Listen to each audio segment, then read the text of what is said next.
in the black lines.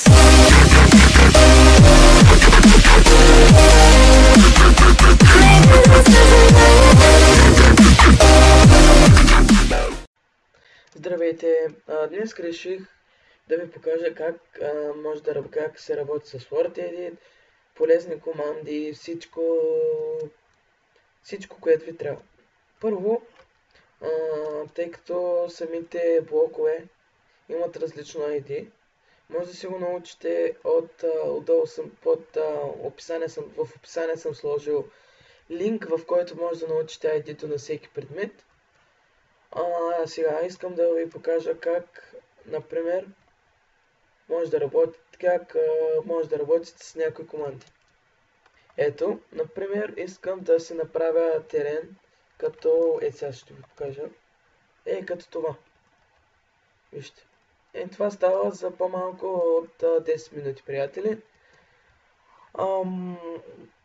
Даже 5. Всичкото, но стълбите им са малко по-трудни, защото саморъчно трябва да ги сложите. Ето, само да напиша бек. Вижте сега, как искате да направите такъв. Пишете командата exo и пишете, натиснете Enter. Вижте сега, exo, трябва да напишете блок, колко да ви е радиуса и колко да ви е височината. Аз, например, искам да напиша exo блок quartz запитайка от и пишем радиус, например, искам да ми е 9, височина 10 и натискам, вижте, и натискам Enter. Вижте.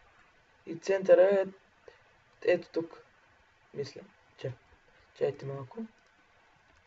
Заставайте точно тук и пишете тая команда. Ето. За да искате да промените пола, например, за да ви е, не знам, пишете тая команда.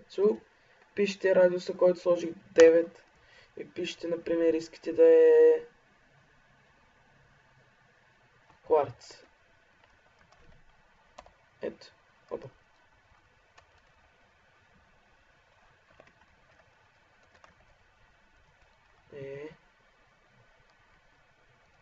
Сет ку з. Аз пък сет су.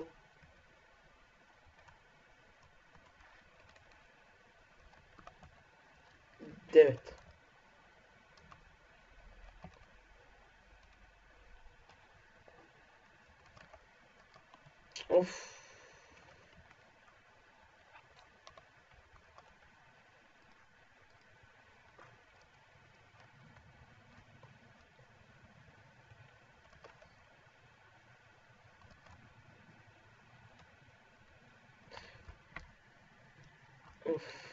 Сет, улт, пишете, айде.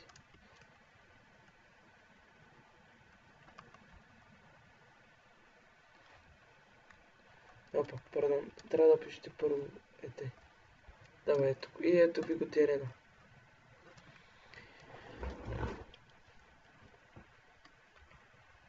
Ето това е самия терен, в който може да се строите. И, например, имаме такъв евент за листата, който се поставя след тази команда su.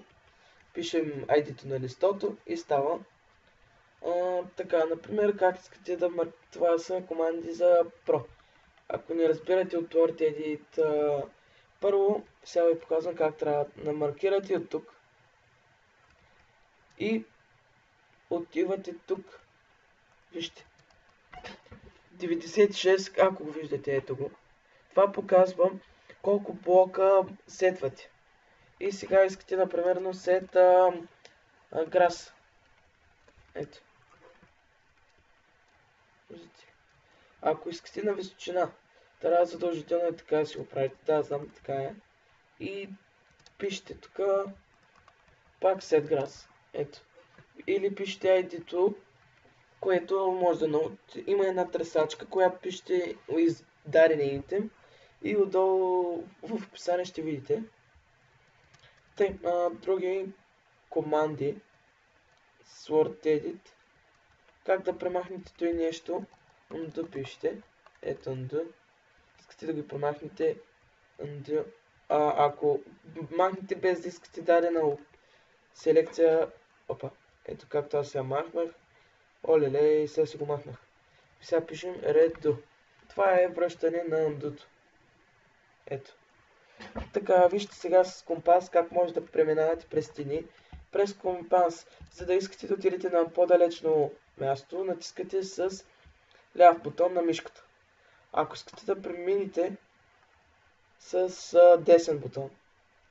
Хоп. Така както виждате, това е сервера NetworkCraft. Ако искате да играете тук, ще сложа и в описание IP-то на сервера.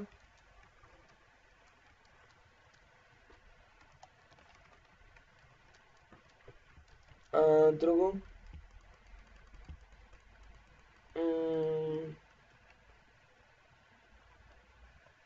Какво друго още?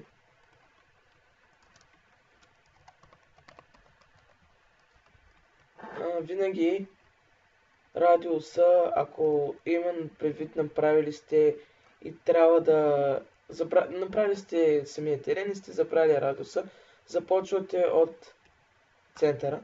Вижте как да работите най-лесно с Word Edit. Хоп, броите, например, до тук 8. Виждате, това е радиуса. 8, ето виждате 8 дет пише. Това показва колко е радиуса ви. Това е много по-лесен начин за броене. Вместо да броите копчетата, така може да откривате средата. Други команди за Word Edit, мисля, че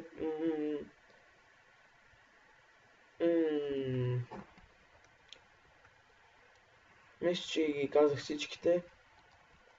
Да, например, вижте сега. Има, още две команди ще ви дам, които са полезни.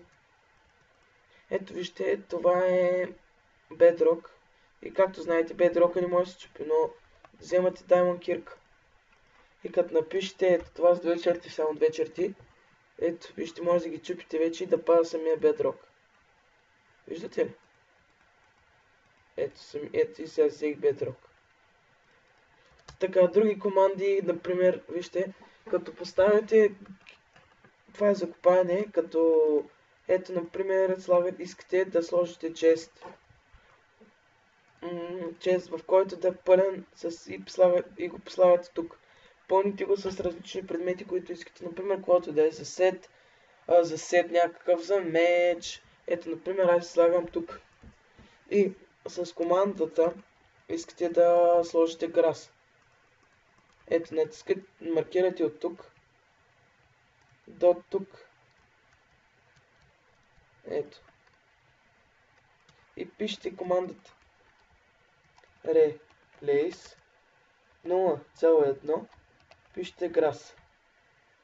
Ето. И натискаме Enter. Така, честовете мисля, че са махнати. Не са махнати. Гледайте. Хоп. Къде е честа? Искам да го купая, да го открия. Няма честа. Къде е? Аз трябва да спечеля. Къде го оставих? Аз забравих къде го оставих. Не става тук е. Честа, просто не знам къде го оставих. Ето. Ето. Видяхте ли го? По този начин. Ето, намерих си и той.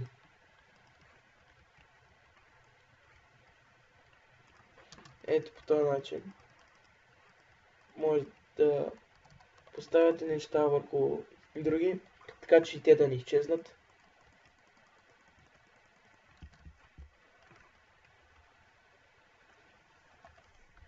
Така. Друго. Мисля, че няма какво да ви кажа. Ако имате някакви въпроси, може да ме намерите в Skype. В Skype, който ще бъде в описание. Надявам се, че ви хареса този урок, как да работите с Word Edit и всичко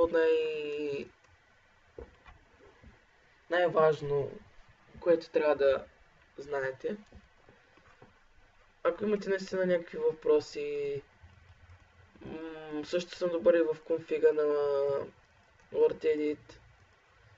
Така че пишете в Skype, ще ви обърна внимание. Надявам се още един път, че ви хареса. Абонирайте се за мене, оставете по един лайк и чао!